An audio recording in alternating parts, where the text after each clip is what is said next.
What's up, y'all? Welcome back to the channel. Today we're getting into the FBI and how they're reportedly looking into people who are celebrating the death of Charlie Kirk on social media. This has led to a huge debate over free speech, accountability, and where the line gets drawn online. So let's go ahead and break this down. After Charlie Kirk was assassinated, social media lit up with reactions. Some were sympathetic, but many mocked or even celebrated his death. Screenshots of posts quickly spread across platforms, and some of those posters are already facing consequences. We're talking teachers, government employees, even a Secret Service worker who was placed on leave for celebrating the killing. So without further ado, we'll get into this video and I'll share some more information at the end. And what are you doing? Speaking of. Yeah. Uh-huh. Welcome back, everyone. Every day we see people go on social media posting comments after a tragedy. Right now across the country, we're now seeing many people lose their jobs after posting comments about Charlie Kirk's death. NBC's Steve Patterson has the latest on these fallouts. In the wake of the murder of Charlie Kirk, celebrated in death for his embrace of freedom of speech in life, tensions over speech are flaring. Utah Governor Spencer Cox on Friday calling for calm. Charlie posted to social media, when things are moving very fast and people are losing their minds, it's important to stay grounded.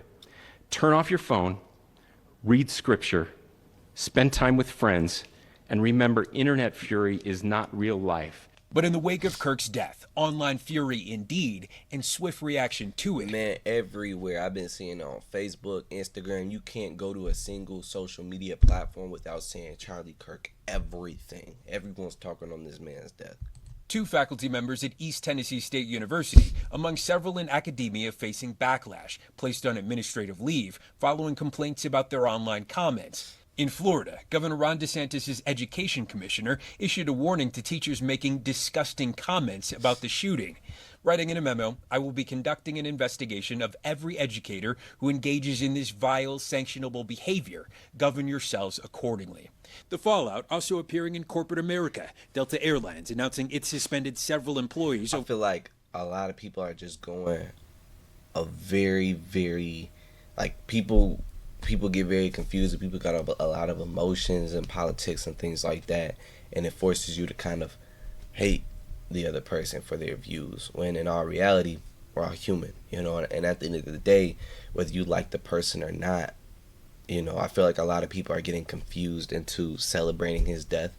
No, I mean, in all reality, that's not the right way, even if you didn't like him. I'm not saying you gotta mourn his death. I'm not saying you gotta care.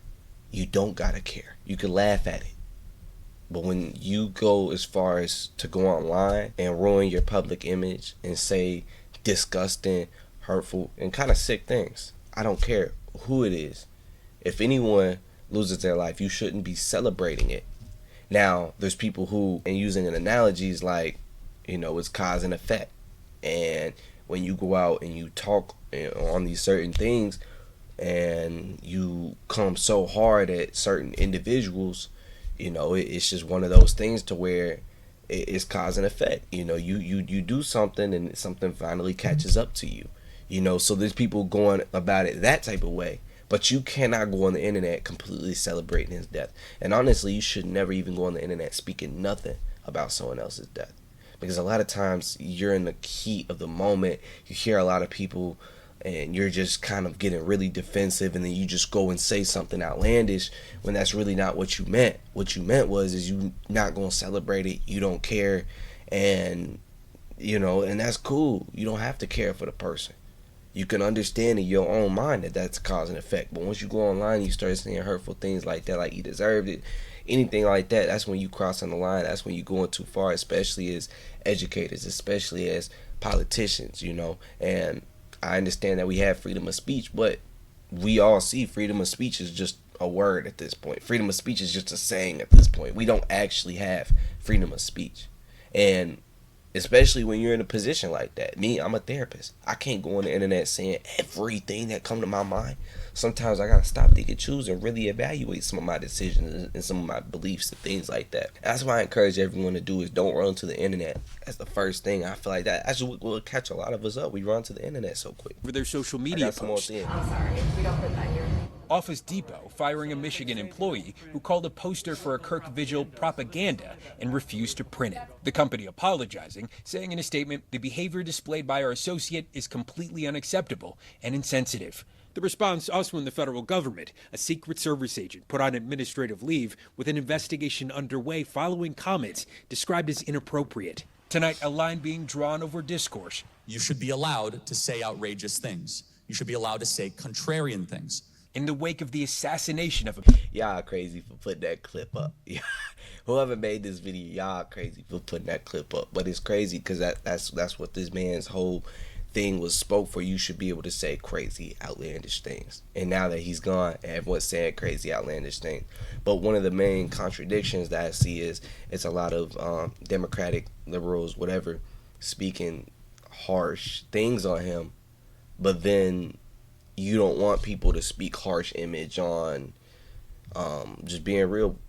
I don't want people to speak harshly on race. I don't want people to speak harshly on the transgender, gay, lesbian community. You know what I'm saying? Things like that. So it's like, how are you going to speak hard on him when you don't want conservatives to speak hard on you? So it's just like one of those things that's contradicting. You know, if is it free? Do we want full uncensored freedom of speech, or do we want what is it? You know what I'm saying? It's the same people making fun of his death that don't want to be called out their pronouns, and it's some different people too. You know, it's black people making fun of his death that don't want to be called the N-word. So it's like we got to come up with some type of balance. And I'm just speaking from both sides. Like, I'm not Democratic nor Republican or whatever. I don't identify with no party. I like things from both parties. I pick things apart from both. And I just feel like we argue over the 5% that we don't agree with in politics. Defended it. Steve Patterson, NBC News. Well, the IU chapter of Turning Point. That's it. So basically, here's where it gets serious, right? So multiple outlets, including Al Jazeera, have reported that the FBI is tracking these kind of posts. That doesn't necessarily mean people are going to be arrested just for celebrating, but it does mean that the government is watching closely.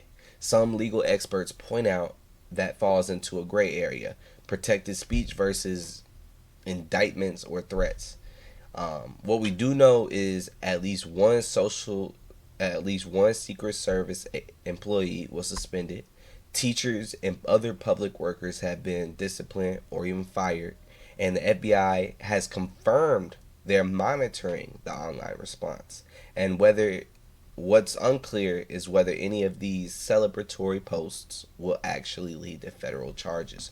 So here's the big question: should celebrating someone's death online be enough to cost you your job, or even to get the FBI involved? Or is this just an example of free speech being tested in the harshest way? Let me know what you think in the comments. Do you see this as justice, overreach, or something in between? Don't forget to like, comment, and subscribe. And hit me so we can see you in the next one. I don't speak much politics, but I am today.